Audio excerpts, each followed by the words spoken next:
Dear students, this is Praveen Kumar Agrawal from Management Department. Welcomes you in my today's lecture of Marketing Management.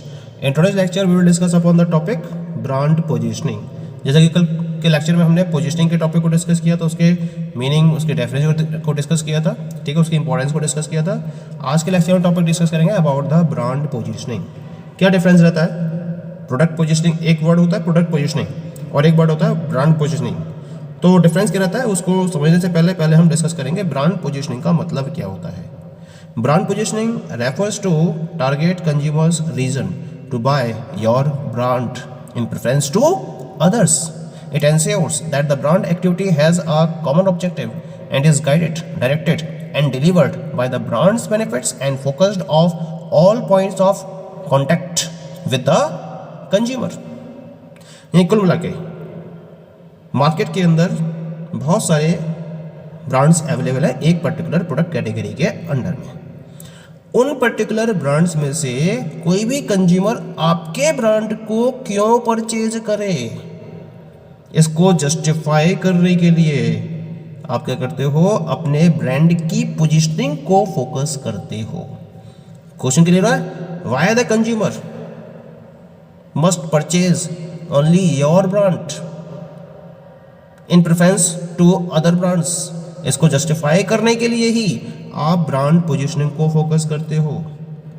ये ensure करता है कि brand के relation में जितनी भी एक्टिविटीज़ फॉलो की जा रही हैं उनका एक कॉमन ऑब्जेक्टिव होना चाहिए और उनको ब्रांड के बेनिफिट्स को ध्यान में रखते हुए गाइड किया जा रहा हो, उन एक्टिविटीज़ को डायरेक्ट किया जा रहा हो और डिलीवर किया जा रहा हो। और जब इन एक्टिविटीज़ को गाइड किया जा रहा है, डायरेक्ट किया जा रहा है और डिलीवर किया जा रहा है, उसमें ब्रांड के बेनिफिट्स को सेंटर में रखना जरूरी होता है और उन सारे पॉइंट्स को आपको फोकस करना जरूरी होता है जिसके बेसिस पर आप कंज्यूमर के साथ में अपने कॉन्टैक्ट को मेंटेन कर सकते हो और कंज्यूमर को भरोसा दिला सकते हो कि ये जो ब्रांड है वो बाकी और ब्रांड्स के कंपैरिजन में मैक्सिमम बेनिफिट्स प्रोवाइड करेगा और मैक्सिमम वे में नीड्स को फुलफिल भी करेगा। तो हम इस प्रोसेस को यानी कि why the consumer must purchase your brand in preference to others, इसको प्रूव करने के लिए जिन एक्टिविटीज़ को परफॉर्म करते हैं उन्हें हम ब्रांड पोजिशनिंग में इंक्लूड करते हैं। पॉइंट क्लियर हो गया ब्रांड पोजिशनिंग का, ठीक है। अब आती है बात यहाँ पर प्रोडक्ट पोजिशनिंग और ब्रांड पोजिशनिंग में क्या डिफरेंस है। जब हम प्रोडक्ट पोजिशनिंग की बात करते हैं तो प्रोडक्ट पोजिशनिंग का मतलब होता है स्पेसिफिक प्रोडक्ट कैटेगरी और product class in which the given product is opting to compete. हर ब्रांड किसी न किसी एक पर्टिकुलर या स्पेसिफिक प्रोडक्ट कैटेगरी में काउंट की जाएगी। तो जिस पर्टिकुलर प्रोडक्ट कैटेगरी में काउंट की जा रही है, अगर आप उस प्रोडक्ट के रेफरेंस में पोजीशनिंग की एक्टिविटीज़ को फुलफिल कर रहे हो तो ये लगेगी प्रोडक्ट पोजीशनिंग। और ब्रांड पोजीशनिंग का मतलब क्या होगा कि अगर जिस ब्रांड के नाम से आप अपने प्रोडक्ट को मार्केट में लॉन्च कर रहे हो, अगर उस ब्रांड को ध्यान में रखते हुए या उसके अराउंड आप पोजीशनिंग की प्रोसेस को फॉलो कर रहे हो, वो भी डिफरेंट कॉम्पिटिंग ब्रांड्स के कंपेरिजन में, वो भी उस पर्टिकुलर प्रोडक्ट कैटेगरी के अंदर, तो हम इसे बोलेंगे ब्रांड पोजीशनिंग। तो प्रोडक्ट पोजीशनिंग का मतलब हो गया कि जिस प्रोडक्ट कैटेगरी में कंपनी अपनी ब्रांड को सेल कर रही है वो प्रोडक्ट के रिगार्डिंग अगर पोजीशनिंग की एक्टिविटीज़ को परफॉर्म किया रहा है तो वही प्रोडक्ट पोजीशनिंग।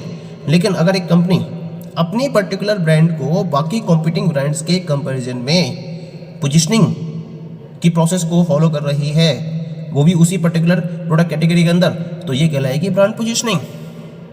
जैसे रोज खाओ अंडे, संडे हो या मंडे, क्या है ये? Product positioning. यहाँ पर एग के रेफरेंस में पोजीशनिंग एक्टिविटीज़ को परफॉर्म किया जा रहा है, ठीक है। और अगर अब क्योंकि एग को प्रोड्यूस करने वाली फॉर्म्स होती नहीं है ना, ये तो पोल्ट्री फॉर्म्स होती हैं और डायरेक्टली बिना किसी ब्रांड के एग्स मार्केट में अवेलेबल होती हैं, तो यहाँ केवल प्रोडक्ट पोजीशनिंग का कॉन्सेप्ट रहेगा, ठीक है। अब जैसे D2H मार्केट की बात करते हैं, डायरेक्ट टू होम मार्केट, तो स्टार्टिंग में जब ये न्यूली इंट्रोड्यूस किया गया था मार्केट के अंदर, तो यहाँ पर कंपनी ने क्या करा था, सबसे पहले D2H के कॉन्सेप्ट को पोजीशनिंग प्रोवाइड करी थी, क्योंकि लोगों को पता ही नहीं था D2H का कॉन्सेप्ट क्या है। तो पहले तो D2H के रिगार्डिंग पोजीशनिंग को फोकस किया गया था, तो इसी वजह से नाम दिया गया था इसको प्रोडक्ट पोजीशनिंग। और उसके बाद कंपनी ने अपनी ब्रांड को लेकर पोजीशनिंग शुरू करी। सबसे पहले डिश टीवी ने इंट्रोड्यूस किया था D2H मार्केट में अपने प्रोडक्ट को, तो इसने पहले तो प्रोडक्ट पोजीशनिंग को फोकस किया और फिर उस प्रोडक्ट पोजीशनिंग के अंदर अपनी ब्रांड पोजीशनिंग को फोकस किया। ठीक है, अब हम कुछ एग्जांपल इसके डिस्कस करते हैं ब्रांड पोजीशनिंग के। लक्स सोप है, तो लक्स सोप ने अपने आप को एक ब्यूटी सोप के तौर पर पोजीशनिंग प्रोवाइड कर रखी है। पोजीशनिंग का मतलब हो गया कि उस पर्टिकुलर प्रोडक्ट के बेसिस पर आपको क्या बेनिफिट्स मिल रहे हैं, उन बेनिफिट्स को पोजीशनिंग का एक मीडियम बना लिया जाता है। यानी कि अगर आप लक्स सोप का यूज करोगे तो you will get a beauty on your face. तो ब्यूटी सोप के तौर पर लक्स सोप को पोजीशनिंग प्रोवाइड की गई बाय द कंपनी। ऐसे ही जब हम डेटॉल की बात करेंगे तो डेटॉल को एक जर्म प्रोटेक्शन सोप के तौर पर पोजीशनिंग प्रोवाइड की गई है। यानी कि अगर आपको बॉडी के जर्म्स किल करने हैं तो डेटॉल सोप का यूज करिए। अगर आपको ब्यूटी फॉलो करनी है बॉडी के ऊपर तो आप लक्स सोप का यूज करिए। तो हर किसी की अपनी अलग पोजीशनिंग है। कॉलगेट की बात करते हैं तो कॉलगेट ने अपने आप को एक प्रोटेक्टिव टूथपेस्ट के तौर पर पोजीशनिंग प्रोवाइड कर रखी है, जबकि क्लोजअप ने अपने आप को एक माउथ फ्रेशनर के तौर पर पोजीशनिंग प्रोवाइड कर रखी है। तो हर किसी के बेनिफिट्स अलग अलग हैं हर ब्रांड के, और उस बेनिफिट के बेसिस पर उस पर्टिकुलर ब्रांड ने अपनी पोजीशनिंग सेट कर रखी है। Clear? Now we come to the characteristics और features of a good brand positioning strategy. अगर किसी फर्म को या किसी भी कंपनी को अपनी पोजीशनिंग या ब्रांड पोजीशनिंग स्ट्रेटजी को गुड लेवल पर फॉलो करना है तो किन किन पॉइंट्स का ध्यान रखना होता है। तो इसके रिगार्डिंग हम किन पॉइंट से रिगार्डिंग कह सकते हैं कि ये जो पोजीशनिंग स्ट्रेटजी है it is a good positioning strategy. The very first one is the relevant. जो भी पोजीशनिंग स्ट्रेटजी आप फोकस कर रहे हो वो सबसे पहले तो रेलिवेंट होना चाहिए। रेलिवेंसी का मतलब है कि जो स्ट्रेटजी आपने फॉलो की है वो स्ट्रेटजी आपके प्रॉपर प्रोडक्ट के बेनिफिट से मैच होनी चाहिए।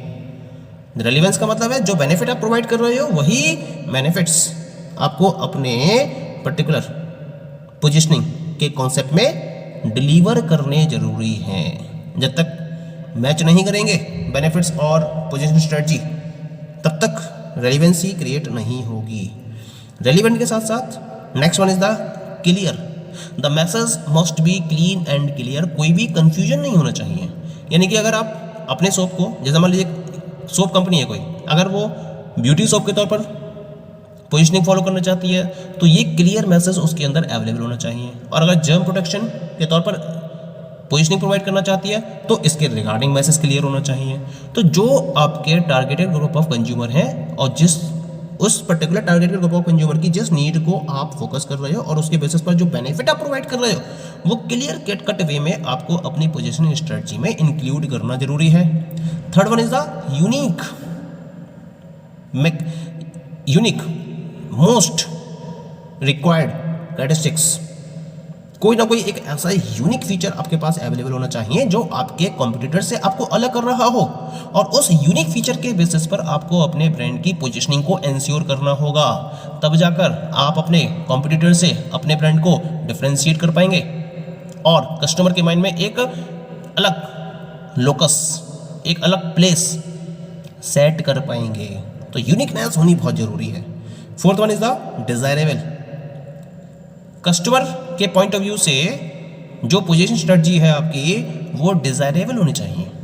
यानी कि जो उनकी नीड है वो उससे प्रॉपर्ली मीट हो रही हो।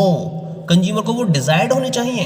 जब तक डिजायरेबिलिटी नहीं होगी आपकी पोजीशनिंग स्ट्रेटजी के अंदर, डिजायरेबिलिटी को शो करने वाला मैसेज नहीं होगा, तब तक आपकी पोजीशनिंग स्ट्रेटजी बेटर नहीं हो पाएगी। Fifth one deliverable. Proper deliver होना चाहिए। मैसेज अगर प्रॉपर्ली डिलीवर्ड नहीं हुआ, मैसेज आपका जिस तरीके से आप अपने मैसेज को कंज्यूमर्स तक पहुंचाना चाहते हो पोजीशनिंग के रिगार्डिंग, वो मैसेज उसी तरीके से आपके कस्टमर तक पहुंचना जरूरी है। तो डिलीवरेबल होना चाहिए, ये एक मोस्ट इंपॉर्टेंट कंडीशन रहती है। Next one is the points of difference. सबसे बड़ी बात है कि आपको पॉइंट्स ऑफ डिफरेंस भी रिप्रेजेंट करने होते हैं। जो यूनिक फीचर है उसे तो आप रिप्रेजेंट कर रहे हो, लेकिन उस यूनिक फीचर को ध्यान में रखते हुए भी आपको क्या करना होता है, अपने ब्रांड को दूसरे या जो कॉम्पिटिंग ब्रांड्स है उनसे डिफरेंस करते हुए पॉइंट्स को उसमें इंक्लूड करना होता है कि ऐसी कौन सी आपके बेनिफिट्स आपके प्रोडक्ट में अवेलेबल हैं जो बाकी कॉम्पिटिटर्स के प्रोडक्ट में अवेलेबल नहीं है। तो ये पॉइंट ऑफ डिफरेंस आपके पोजिशनिंग स्ट्रेटजी में अवेलेबल होने चाहिए। Next one is the recognisable features. Features ऐसे फॉलो करिए जो प्रॉपरली रिकॉग्नाइज हो सके। पोजीशन स्ट्रेटजी में आपको प्रॉपर फीचर्स के रिगार्डिंग मैसेज देना है, बेनिफिट्स के बेसिस पर मैसेज देना है, तो वो जो पर्टिकुलर मैसेज है वो प्रॉपरली आपके प्रोडक्ट के फीचर्स को रिकॉग्नाइज करवा सके, इस नेचर का होना चाहिए। And the last one is the validated by the customer. सबसे बड़ी बात है कि अगर आपने जिस वे में पोजीशनिंग स्ट्रेटजी को डेवलप करना है, कंज्यूमर अगर उसी वे में आपकी पोजीशनिंग स्ट्रेटजी को समझ जाते हैं तो इससे बड़ा और इससे ग्रेट एडवांटेज आपको पोजीशनिंग स्ट्रेटजी का और कहीं नहीं मिल सकता। तो जब तक कस्टमर्स के द्वारा वैलिडेटेड नहीं हो जाता है आपकी पोजीशनिंग स्ट्रेटजी, जब तक कस्टमर्स की मोहर नहीं लग जाती है ओके की, तब तक सब कुछ बेकार है। तो आपको ये देखना होगा कि जो आपका पोजीशनिंग स्ट्रेटजी है it has been validated by the customer और नॉट। तो ये सारे फीचर्स होने चाहिए जिसके बेसिस पर हम कह सकते हैं कि the brand positioning strategy is at a good stage or not. ठीक, now we will discuss upon the issues in brand positioning और how to create a strong brand positioning strategy। यानी कि अगर कोई फर्म स्ट्रॉन्ग ब्रांड पोजिशनिंग को focus करना चाहती है तो उसे किन किन पॉइंट्स को फोकस करना होता है, उन इश्यूज को हम यहाँ डिस्कस करेंगे। The very first one is Which are the competing brands in the chosen product category? जिस प्रोडक्ट कैटेगरी में आप वर्कआउट कर रहे हो या अपने प्रोडक्ट को सेल कर रहे हो, उस प्रोडक्ट कैटेगरी में कौन कौन सी कॉम्पिटिंग ब्रांड्स हैं, सबसे पहले तो आपको इसको ध्यान में रखना होता है। What are the competing brands in the chosen product category? Next one, next point का कंसिडर करना होता है आपको, What are the unique claims oblique strengths of the various brands? जो भी कॉम्पिटिंग ब्रांड्स मार्केट में अवेलेबल हैं उनकी यूनिक स्ट्रेंथ क्या है, उनके यूनिक क्लेम्स क्या है, आपको उन यूनिक क्लेम्स और स्ट्रेंथ्स को प्रॉपर्ली स्टडी करना होता है। Next one is the what position do they enjoy in consumers evaluation and perception. यानी कि कंज्यूमर्स के इवैल्यूएशन के पॉइंट ऑफ व्यू से और उनके परसेप्शन के पॉइंट ऑफ व्यू से उनकी क्या पोजीशनिंग है, उस पोजीशनिंग को भी आपको प्रॉपर्ली आइडेंटिफाई करना होता है। Next one is the According to consumer rating of the competing brands, is there a wide gap in expected performance? What kind of a product oblique new attribute oblique new functions will attract the consumers? फिर आप ये देखते हो कि जो promise की जा रही है डिफरेंट ब्रांड्स की तरफ से, ठीक है, और उनकी प्रॉमिस के बेसिस पर कंज्यूमर्स के माइंड में उनको लेकर जो एक्सपेक्टेशंस हैं, फिर जो उन ब्रांड्स की परफॉर्मेंस है, तो कंज्यूमर्स की एक्सपेक्टेशन और ब्रांड की परफॉर्मेंस के बीच में कोई गैप तो नहीं है, और अगर गैप है तो ये गैप किस लेवल तक है, उस पर्टिकुलर गैप को आपको आइडेंटिफाई करना है, क्योंकि यही गैप आपके लिए अपॉर्चुनिटी का काम करेगा। तो you have to identify that particular gap, ठीक है। अब आपको ये ध्यान में रखना है कि ऐसा कौन सा प्रोडक्ट मार्केट में लॉन्च किया जाए, या ऐसे कौन से नए एट्रीब्यूट्स फोकस किए जाएं, या फिर ऐसे कौन से नए फंक्शंस फोकस किए हैं जो कंज्यूमर्स को अट्रैक्ट कर सकते हो। The fifth issue in brand positioning is what is the most favoured position and yet vacant.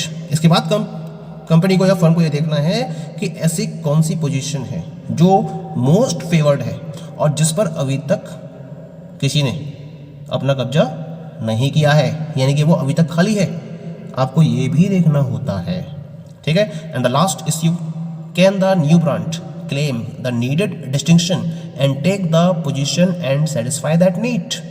यानी कि जिस नई ब्रांड को आप मार्केट में लॉन्च करने वाले हो, क्या वो उस पर्टिकुलर डिफरेंस को फुलफिल कर सकती है, उस पोजीशन को ऑक्यूपाई कर सकती है, और उस पोजीशन को ऑक्यूपाई करके उस पर्टिकुलर नीड को सेटिस्फाई कर सकती है। यानी कि एक्सपेक्टेशन और परफॉर्मेंस के बीच में, जो कॉम्पिटिंग ब्रांड्स हैं उनकी परफॉर्मेंस के बीच में और जो कस्टमर्स की एक्सपेक्टेशन है, इन दोनों के बीच में जो गैप आया है, उस गैप को इस नए ब्रांड के फीचर्स के बेसिस पर फुलफिल किया जा सकता है, इस पोजीशनिंग को ऑक्यूपाई किया जा सकता है और कस्टमर की नीड को सेटिस्फाई किया जा सकता है। ये भी आपको चेक करना होता है, तो ये सारे इश्यूज़ हैं जिनको फोकस करना ज़रूरी होता है किसी भी कंपनी के लिए जब वो किसी नई ब्रांड को मार्केट में लॉन्च करती है और उसकी पोजीशनिंग के रिगार्डिंग स्ट्रेटजी को डेवलप करती है। Okay, thank you.